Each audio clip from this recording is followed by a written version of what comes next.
Paraíso, canto 13. O poeta descreve a dança das duas coroas de espíritos celestes. São Tomás resolve a segunda dúvida de Dante. Adão e Jesus Cristo são seres perfeitíssimos por serem obra imediata de Deus. Mas ele não pode ser comparado nem a Adão nem a Jesus Cristo. Conclui o santo advertindo sobre o perigo dos juízos precipitados e de quanto é sujeito a enganar-se quem julga as coisas pelas aparências. Os ventos sopravam frios quando entramos naquele reino de luz. O cenário ao meu redor era um espetáculo de estrelas, brilhando com uma clareza que nunca havia experimentado antes.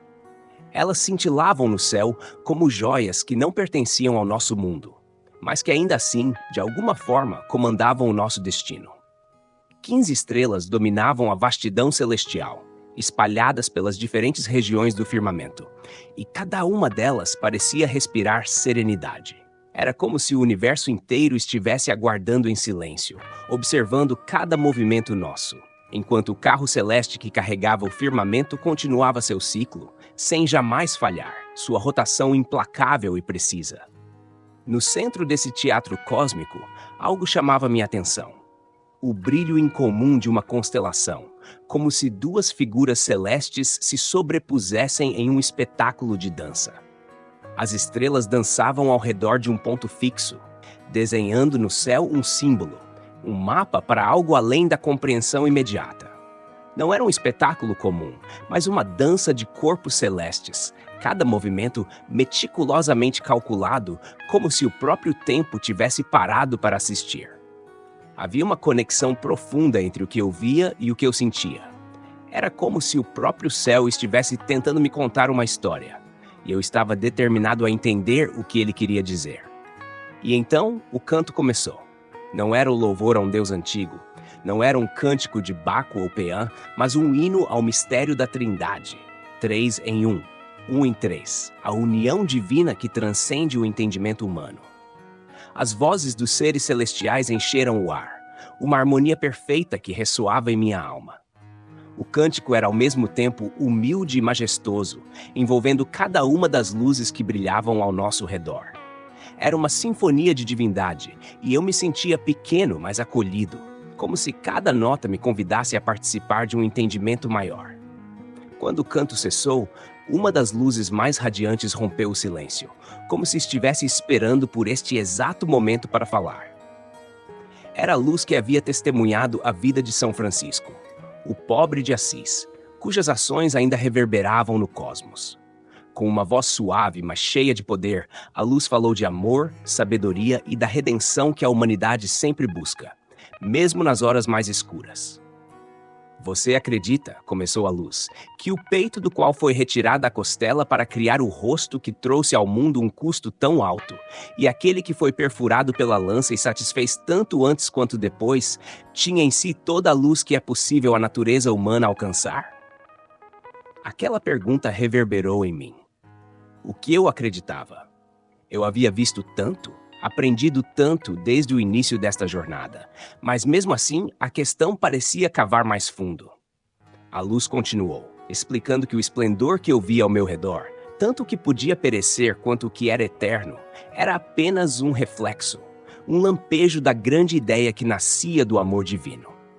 A criação, ela dizia, era um reflexo da bondade divina, e essa luz se desdobrava em diferentes formas, descendo de ato em ato até se tornar algo tão fugaz quanto os eventos que moldam o mundo mortal.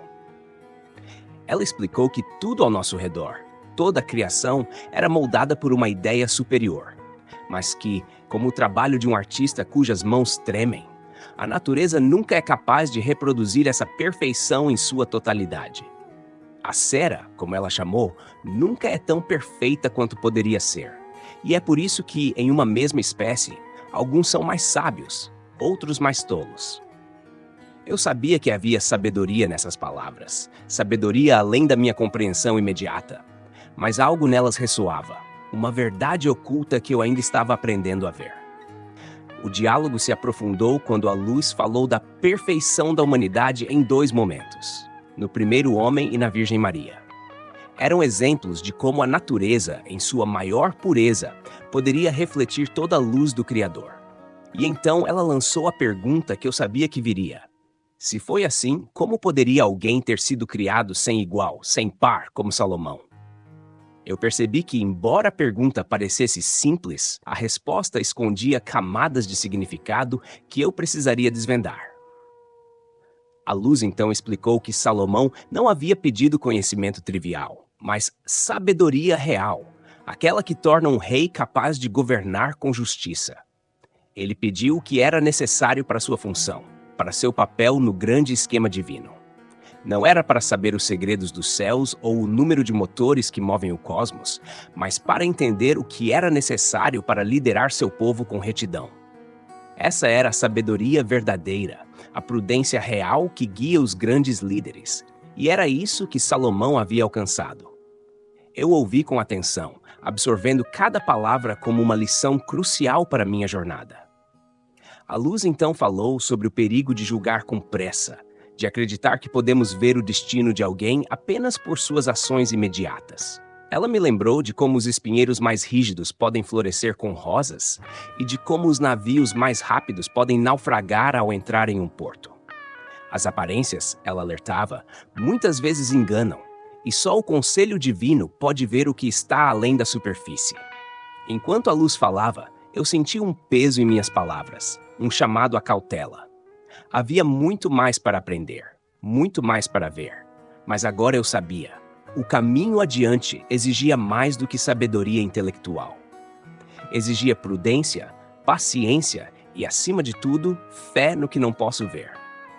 O destino, eu percebia, era uma dança complexa, assim como as estrelas que haviam me guiado até ali. Eu estava no meio dessa dança e, pela primeira vez, comecei a entender a música.